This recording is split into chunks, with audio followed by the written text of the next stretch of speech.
Aksioni i Inspektoratit Ndërtimor Urbanistik Kombëtar vazhdon të shndrojë në gërmalla ndërtesat pa leje ndërtimi. Kësaj radhe, aksioni është vendosur në zonën Ali Deni dhe Zogu të Zi, ku 10 ndërtesat e biznesi janë shembur.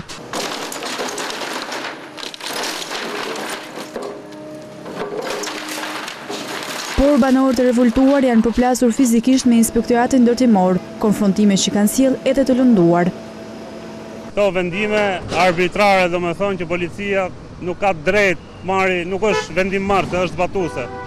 Me kohë që nga luizmi është në proces legalizimi, komplet në rregull me ligjin, nuk ke ku ta kërkosh drejtën këtu. Nuk ke ku të kërkosh të drejtën. Nuk ka shtep, as ka pasur, as ka.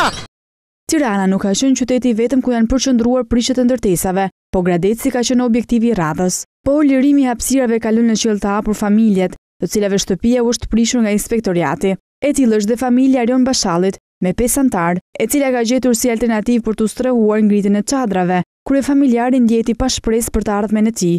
Nuk erdhi atë ditë, nuk më nxori asnjë shkresë për refuzimin nga luizmi, plus një vendim prishje të freskët, me fjalë që merret vendim prishje për këtë ndërtesë, nuk u patën shkresë në dorë, thanë do e prishim, kaq.